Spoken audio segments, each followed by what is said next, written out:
Þegar ég er að slaka á, bara einhvers staðar í Reykjavík, ég fer oft í huganum að heim. Hér var ekkert einhelti, hér leið mér vel. Og sjáum svona aðeins við komumst út úr bílnum.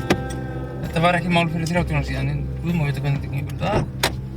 Það var nú er ég við það að fá paník og finna alveg. En sko, ég er þrjóskur.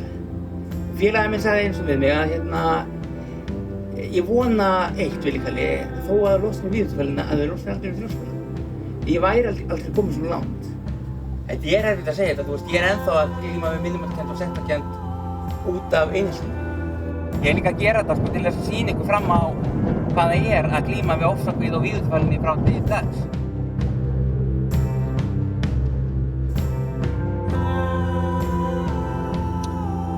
Ég veit ekki.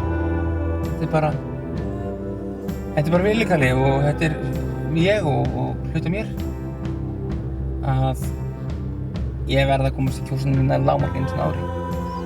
Það er bara, ég er fæddast ég og ég er ekki að bila. Það er nú bara þannig. Ég elska þetta.